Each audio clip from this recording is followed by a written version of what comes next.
Next question में आपके पास है कि एक बैग है, एक बैग में 2 1 रुपए के कॉइन्स है और 3 20 पैसे के सिक्के हैं। तो ये मान लो ये बैग है, ठीक है।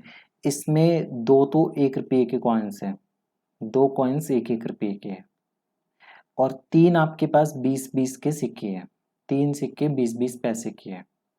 तो 20 पैसा, 20 पैसा और 20 पैसा। अ पर्सन ड्रैग 2 कॉइन्स, मान लो आप खुद हो, आप इसमें से 2 सिक्के निकाल लेते हो। Find PDF of value of coins drawn.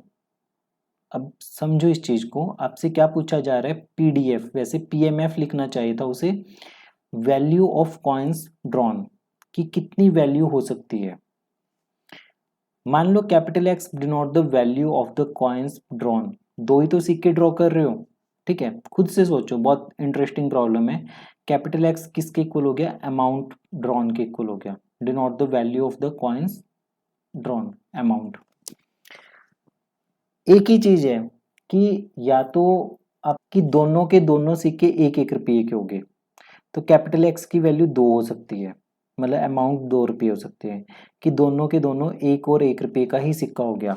या फिर कैपिटल एक्स की वैल्यू कितनी हो सकती है, एक 1 रुपये का सिक्का हो गया, एक 20 पैसे का सिक्का हो गया, तो 1 रुपये 20 पैसे हो सकते हैं। थर्ड केस आपके पास क्या हो सकता है कि दोनों ही 20 20 पैसे के सिक्के हैं, मतलब 40 पैसे हो गए आपके पास, ठीक है। तो प्रोबेबिलिटी निकालनी है हमें, प्रोबेबिलिटी मतलब x equal to 2, amount 2 rupees बन गई। तो 2 सिक्के थे, दोनों के दोनों 1 रुपये वाले निकल गए, 20 वाले 20 पैसे के 3 सिक्के थे, तो तीनों में से तो कुछ भी नहीं निकला, और 5 में से 2 सिक्के निकले। तो इसका मतलब x इक्वल टू 2, मतलब 2 रुपये निकलने की प्रोबेबिलिटी कितनी आ गई, सॉल्व कर लो 1/10। फिर प्रोबेबिलिटी x इक्वल टू 1.20, तो इसका मतलब एक सिक्का तो इन दो में से एक सिक्का निकलेगा, इन 3 में से एक सिक्का निकलेगा, मतलब कि 2c1 3c1 अपॉन 5c2। तो इसे सॉल्व कर लो। थर्ड केस आपके पास है कि प्रोबेबिलिटी x इक्वल टू 20 पैसे ही, मतलब 40 पैसे ही बन रहे हैं आपके पास, 40 पैसे। तो 2 रुपये वाले तो कोई भी सिक्का नहीं निकला, 3 वालों में से कोई 2 सिक्के निकल गए, और 5c3 के बराबर आ गया, ये 5c2 के बराबर। तो ये वाला बनेगा आपके पास जब आपने, एक तो निकलेगा 2 रुपये वाला कॉइन और एक निकलेगा 20 पैसे वाला, तो 2c1 और 3c1 अपॉन 5c2, तो इसका आंसर आ गया 6/10। फिर दोनों के दोनों 20 पैसे के सिक्के बने, 20 पैसे के, तो 3 में से 2 सिक्के निकले, तो इसकी प्रोबेबिलिटी 3/10 है। तो कुछ भी नहीं किया आपने, 2 आ गया, 6/5 आ गया और 2/5 आ गया, मतलब 1 रुपया 20 पैसे था, ठीक है, 1 रुपया 20 पैसे।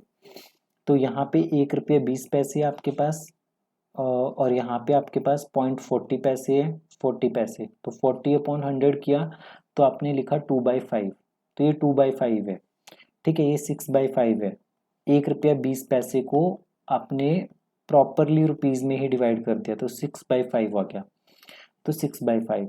इनकी प्रोबेबिलिटीज लिख दिया आपने सामने, देखो सिंपल अपनी लैंग्वेज में लिख लो आप, 2 रुपये, ठीक है, 1 रुपया 20 पैसे या फिर 40 पैसे, इसकी प्रोबेबिलिटी 1/10 आई, इसकी प्रोबेबिलिटी 6/10 और इसकी प्रोबेबिलिटी 3/10।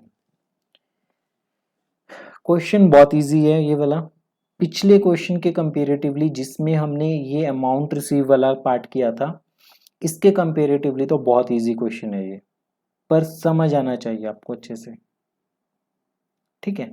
और बहुत डेली लाइफ से आप मैच कर सकते हो, आप खुद से देख सकते हो कि विजुलाइज कर सकते हो, बस अप्लाई करने वाला पार्ट देखना है आपको अच्छे से, ठीक है।